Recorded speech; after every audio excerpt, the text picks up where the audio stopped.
첫 번째 경기 세르비아 대 덴마크 분석 시작해 보겠습니다. 세르비아는 이 경기를 승리하면 덴마크를 제치고 2위를 차지하며 8강으로 갈 수 있으며 원정에서 연패를 당하며 어려운 시기를 보냈지만 스위스 원정에서 승점을 따낸 것이 결정적이었고 그간 대표팀 차출에 불응했던 두산 블라호비치가 풀타임을 소화한 스위스 원정이었는데 선제골 허용 이후 테르지치가 동점골을 터뜨리며 승점을 따냈으며 그리고 이 경기는 홈이기에 사마르지치와 블라호비치, 미트로비치를 앞세워 공격적으로 골을 노릴 것이다. 덴마크는 첫 2경기에서 승점 6점을 따내며 8강으로 가는 듯 했으며 그러나 스페인전 패배를 시작으로 3경기에서 승점 1점에 그치며 이제 2위도 불안해졌고 이 경기에서 무승부를 기록해도 2위가 확정되지만 패한다면 3위로 내려가는 상황이기 때문에 무리한 운영보다는 수비 위주로 버티기에 나서며 역습으로 승부를 보려 할 것이다. 세르비아의 승리를 본다. 덴마크는 호이비에르와 뇌르고르 등이 나서는 중원의 안정감이 좋다.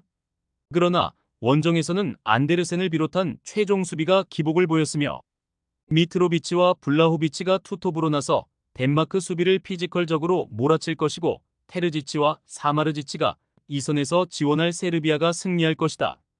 두 번째 경기 루마니아 대 키프러스 분석 시작해 보겠습니다.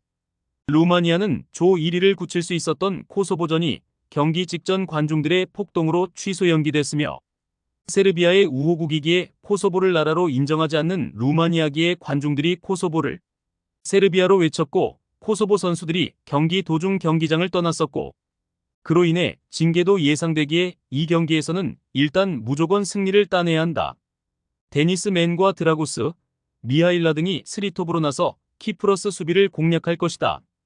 키프러스는 리투아니아를 잡고 3위를 확정했으며 4위 팀이 강등되고 3위는 플레이오프를 치러야 하는 네이션스 리그인데 일단 기분 좋게 이번 원정에 나설 수 있고 리투아니아전을 지배한 카스타노스를 중심으로 차랄람보스가 중원에 나서 팀을 이끌 것이고 피타스가 역습의 선봉에 설 것이다. 루마니아의 승리를 본다. 키프러스가 강팀 상대로 나서는 원정에서 확실하게 라인을 내리는 운영을 할 것이다.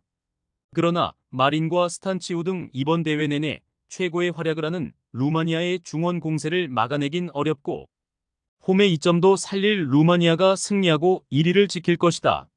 세 번째 경기 불가리아 대 벨라루스 분석 시작해 보겠습니다.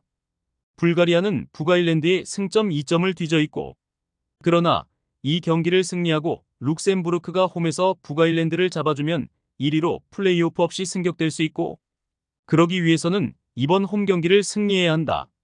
룩셈부르크 원정 승리의 주역인 안드리안을 비롯해 파나요토프가 중원에서 공수의 중심을 잡아줄 것이고 크라스테프와 데스포도프가 공격적으로 경기에 나설 것이다. 벨라루스는 최하위를 피하며 다이렉트 강등에서 벗어났으며 그러나 상위 리그로 갈 수 있는 2위와 하위 리그 팀과 플레이오프를 펼쳐야 하는 3위의 차이가 크기에 이 경기에서 승리를 따내야 한다. 무승부로는 순위 역전이 불가능하고 패배와 같은 입장이다. 불가리아의 승리를 본다. 벨라루스는 대회 내내 팔리세비치와 자벨린 등 맨마킹 능력은 물론 공중볼 장악도 되는 최종 수비를 앞세워 경쟁력 있는 모습을 보였다. 그러나 최전방에서 확실하게 마무리할 선수는 없으며 홈의 이점을 살릴 수 있고 콜레프와 데스포도프가 기회를 놓치지 않을 불가리아가 승리할 것이다. 네 번째 경기 미국 대 자메이카 분석 시작해 보겠습니다.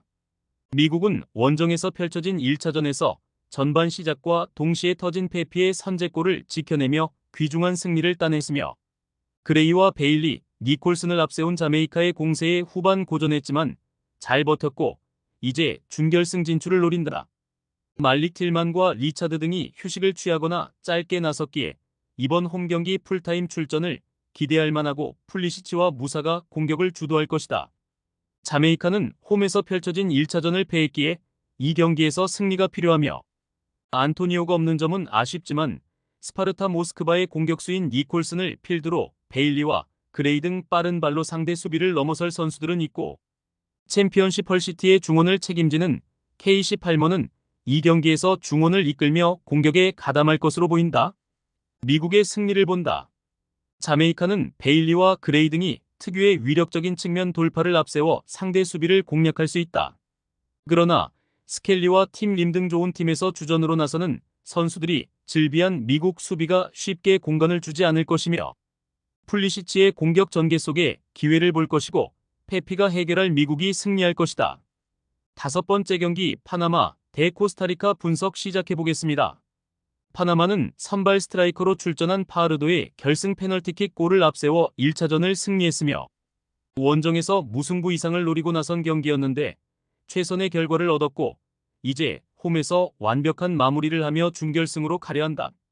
원정에서도 중원 경합을 이겨낸 무리오와 마르티네스의 조합이 다시 가동될 것으로 보이고 로드리게스가 측면 돌파로 기회를 볼 것이다.